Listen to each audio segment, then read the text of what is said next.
Summer Ben. Haven't seen y'all in a couple weeks.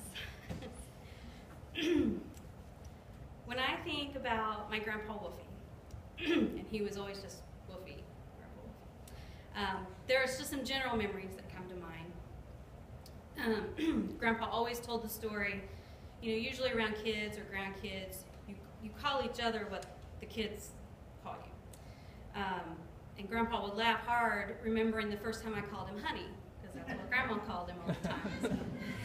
So Renee and I were always Honey Gal to him. When we were little and he would call a house phone, if Renee or I answered, he would always say, "Oh, it must have reached heaven again." "No, Grandpa, it's just us." "Oh, I didn't get an angel again." "Oh, this is Tara." Or sometimes I'd change it up and say, "Yeah, you did." And he would start giggling. Grandpa loved sports. He had several teams that he definitely followed: the Dallas Cowboys, St. Louis Cardinals, and the OSU Cowboys. Dad and Grandpa started getting season tickets in the early 80s, and off and on we would go to games, but I added my season ticket in '99 when I started school there, and Mom and Grandma started coming, and Renee. And Dad and Grandpa always sat on the end, headphones on, listening to the radio broadcast of the game we're at, watching. And, we would chat and they were not paying any attention to us. They were zoned in. So eventually, Renee dropped her season ticket, Mom dropped hers, and it was me and Dad, Grandma and Grandpa. And then over the years, the headphones, they would leave those back, and Grandma dropped hers a couple years ago, and I have learned more football sitting between Dad and Grandpa for 10 years, more than that, and that's the best way to watch OSU football. I worked with a guy, he actually just retired last week, Gene. He was 2 years younger than Grandma. And we were talking one day, this is several years ago, that he had lived in Tulsa in the 50s. I said, "Oh, my Grandma and Grandpa always talked about going up on Reservoir Hill." And he just kind of grinned and started laughing, and I was like, he goes, "Oh, I know what they were doing up on Reservoir Hill." And I was like, "What do you mean?" He said, "Well, that's where everyone went to go parking." Well, they forgot to mention that part of the story. So the next time I saw them, I called them out on a little bit. They just kind of giggled. They got called out on that. So Grandma and Grandpa, they were always there for us. We've moved around a lot, and they were there every time. Grandma cleaning, Grandpa moving. They've always been there for our, small family, but really I think they were there for all of us. I think I've heard every one of his siblings mention that he was just the best big brother. And how many of us have stayed with him for a night, for, Linda, you would come spend the summers with him. Sean and Alicia, you would come spend the summers. Alicia spent 3 months doing her internship. Julie, studying for her, the bar. Carol, you've stayed with them. Sarah, you woke up Christmas morning, day there. I mean, we've all spent time there. They were the ones we turned to when we needed someone to talk to, a bowl of chop suey for lunch, or a place to stay. Grandpa always told stories about growing up. One of his earliest memories that he loved to tell was being at the Rose Bowl parade in California. He was 5. He thinks he was younger, but I had to look it up. He was 5. It was him, his mom, and Dennis, and they saw Shirley Temple. And then she was the grand marshal that year. So, and he just remembers the smell of the roses, and he could always remember just that smell as all the floats went by. When he started school, all the kids were wearing belts, and his mom would send him on in suspenders, and he hated them. Well, he found an old trunk one day, and it had a strap with a buckle. He thought that looked like a belt to him, so he pulled it off and hid it. So the next day, he left for school, and he took his suspenders off and hid it in the bushes, and he wore his trunk belt for a while. The kids, when they were little, they picked cotton, and the money they would get, they'd turn into their dad, and got a couple cotton picking stories. But when he was little, he was out, he noticed, they got paid based on the weight of the bag they turned in. So, he couldn't be smart about this. He started dropping clods of dirt in the bottom of his bag. He was going to make a lot of money that day, and his grandma Wolfenbarger found that out. "You can't do that. You can't put the clods of dirt in there." I think he got in a little bit of trouble. Another time, after working one day, he and his cousin were walking home and they came across a man selling a donkey. They decided they could actually make more money if they just gave their friends rides for a fee. And they were just really proud. They talked that guy down, and he bought the donkey for exactly how much money they had. That's all they had to pay. So I don't think they sold any rides, and then they got in trouble for losing their money, and then they had a donkey they had to get rid of. Grandpa loved cars. You all know he loved cars. And he always told the story about he was out on a sales call, and he was driving back to the office, driving as he always did. After an hour or so, a delivery driver, he came in and tracked Grandpa down. "Is that you out on 75, Wolf? You were driving so fast, you drifted the delivery truck." Drifted over. And then it took him about an hour to catch up to him. He was driving that fast. Does everyone remember his Camaro? He loved that Camaro, right? Not long after he got it, he got pulled over. And there's zero doubt he was speeding. But he was pulled over because the highway patrol hadn't actually seen a Camaro before and wanted to just check it out. So he was relieved at that. We were talking about the first car that he had with a seatbelt. I think it was the Chevelle. And I was curious. I was like, "Well, Grandpa, did you always wear your seatbelt? I mean, you've been driving for 20 years. Was it easy to start wearing one?" And he said, "Well, yeah, the first time I took a corner on 2 wheels, I slid across the seat, so I figured out real quick the seatbelt would come in handy to keep me in my spot."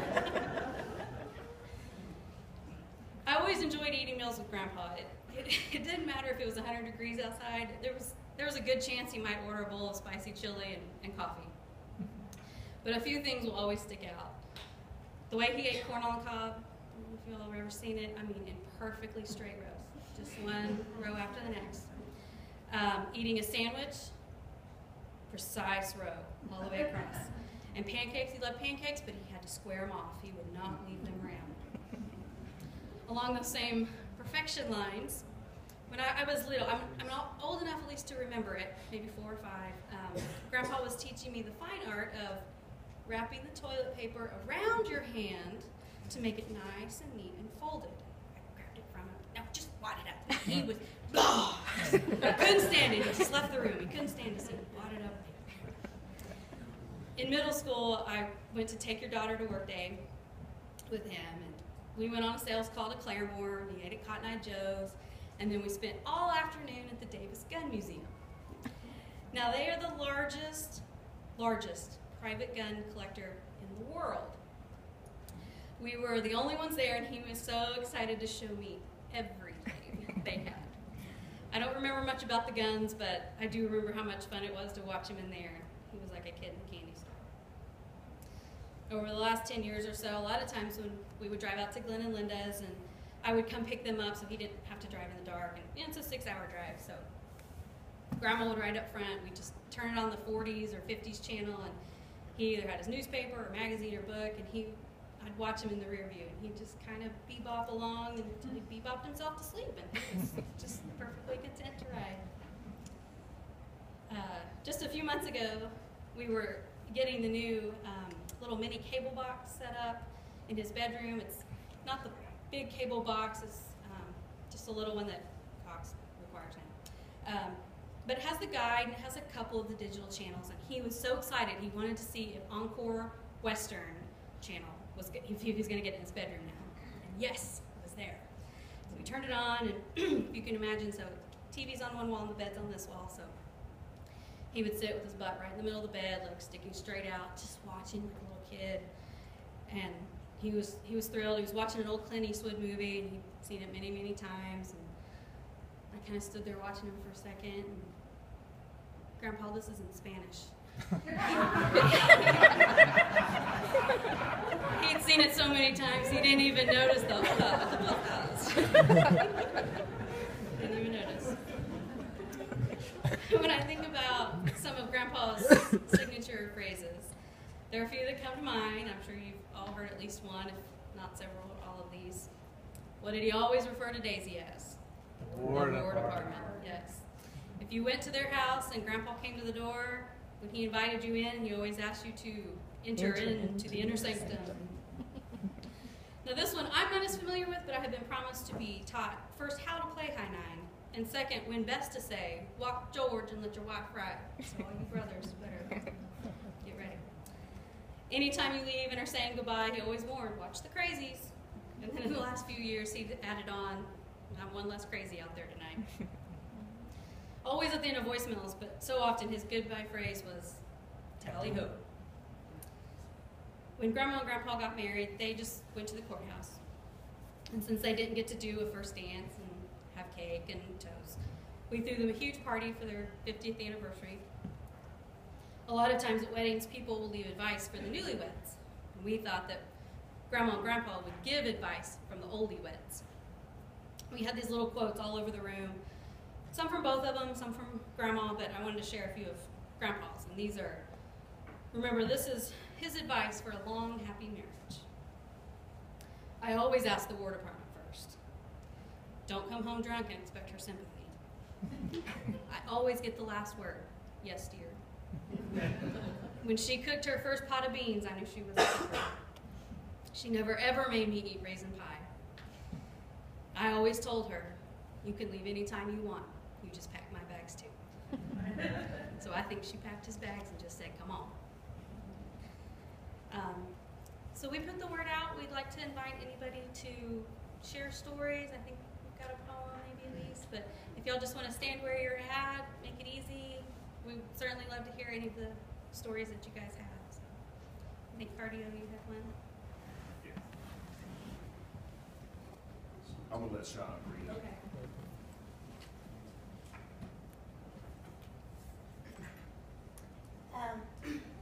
Home from my dad, of Cardio, as his brother-in-law. From the first day I met you, I knew you'd be my friend. I knew that I could count on you no matter what life sends. You always have time to listen and time to give and share. To make trips to the hospital, I always knew you'd be there. By all your words and actions, you showed you really care. As a brother-in-law, you're great. As a friend, you're the best. To say you are my brother-in-law makes me truly blessed. Rest easy, Richard. Rest easy.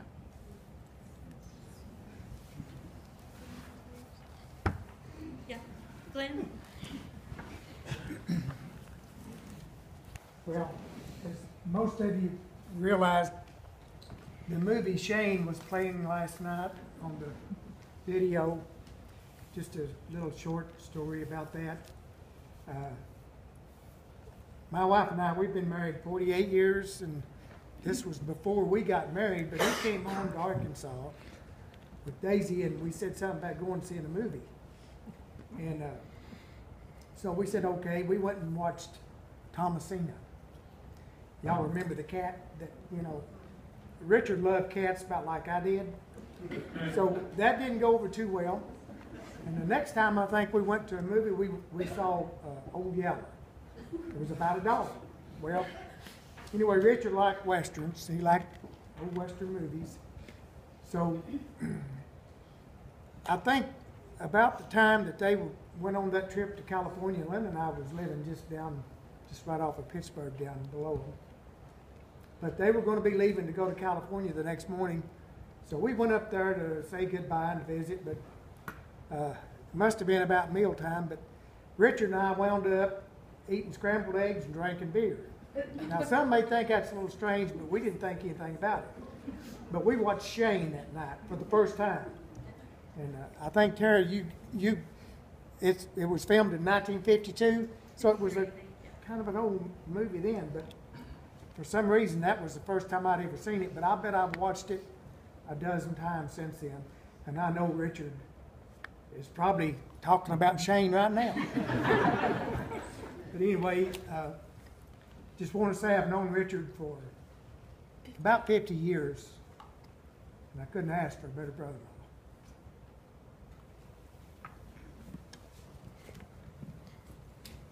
I'll say something. My name's Ed Stutzman, and I'm not going to tell a story on him. I met Dick when I went to work for Fieldstown Randall, and I didn't know anybody there. I was a stranger. It took about 3 days till I had